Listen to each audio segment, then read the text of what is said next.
जय श्री कृष्ण। राधे राधे। आइए सुनते हैं गोपाष्टमी व्रत कथा, पूजन विधि एवं महत्व। कार्तिक शुक्ल पक्ष अष्टमी तिथि को गोपाष्टमी के रूप में मनाया जाता है। इस दिन भगवान श्री कृष्ण ने गौचारण लीला आरंभ की थी।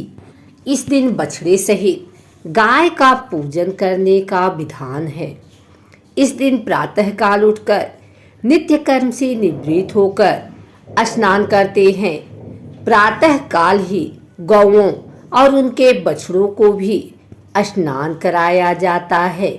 गौ माता के अंगों में मेहंदी, रोली, हल्दी आदि के थापे लगाए जाते हैं। गायों को सजाया जाता है।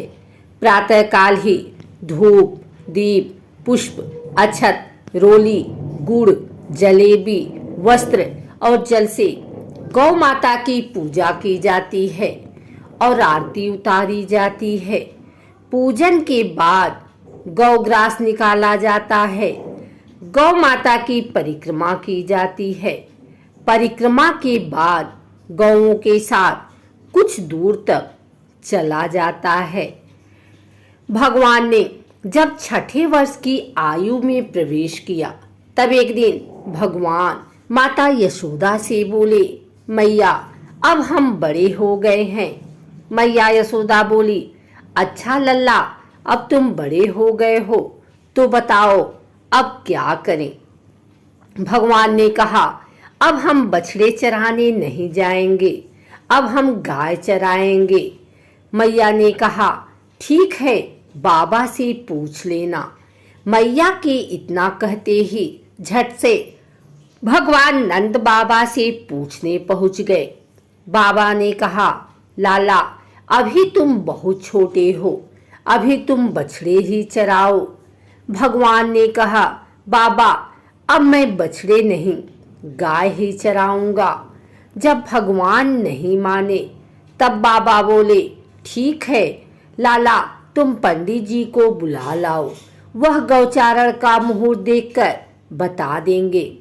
बाबा की बात सुनकर भगवान झट से पंडित जी के पास पहुँचे और बोले, पंडित जी आपको बाबा ने बुलाया है, गौचारण का मुहूर्त देखना है। आप आज ही का मुहूर्त बता देना, मैं आपको बहुत सारा माखन दूंगा। पंडित जी नंद बाबा के पास पहुँचे और बार बार पंचांग देखकर गणना करने लगे। तब नंद बाबा ने पूछा, पंडित जी क्या बात है, आप बार बार क्या गिन रहे हैं। पंडित जी बोले, क्या बताएं नंद बाबा जी, केवल आज का ही मुहूर्त निकल रहा है, इसके बाद तो 1 वर्ष तक कोई मुहूर्त नहीं है। पंडित जी की बात सुनकर नंद बाबा ने भगवान को गौचारण की स्वीकृति दे दी। भगवान जो समय कोई कार्य करे वही शुभ मुहूर्त बन जाता है। उसी दिन भगवान ने गौचारण आरंभ किया और वह शुभ तिथि थी कार्तिक मास में शुक्ल पक्ष अष्टमी। भगवान की गौचारण आरंभ करने के कारण यह तिथि गोपाष्टमी कहलाई। माता यशोदा ने अपने लल्ला के श्रृंगार किया और जैसे ही पैरों में जूतियां पहनाने लगी तो लल्ला ने मना कर दिया और बोले, मैया यदि मेरी गौएं जूतियां नहीं पहनती तो मैं कैसे पहन सकता हूँ। यदि पहना सकती हो तो उन सभी को भी जूतियां पहना दो। और भगवान जब तक वृंदावन में रहे भगवान ने कभी पैरों में जूतियां नहीं पहनी।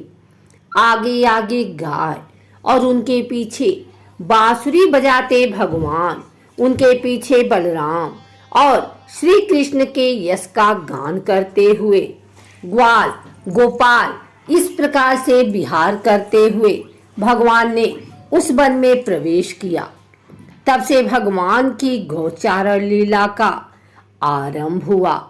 जब भगवान गौवे चराते हुए वृंदावन जाते तब उनके चरणों से वृंदावन की भूमि अत्यंत पावन हो जाती। वह वन गौओं के लिए हरी भरी घास से युक्त एवं रंग बिरंगे पुष्पों की खान बन गया था।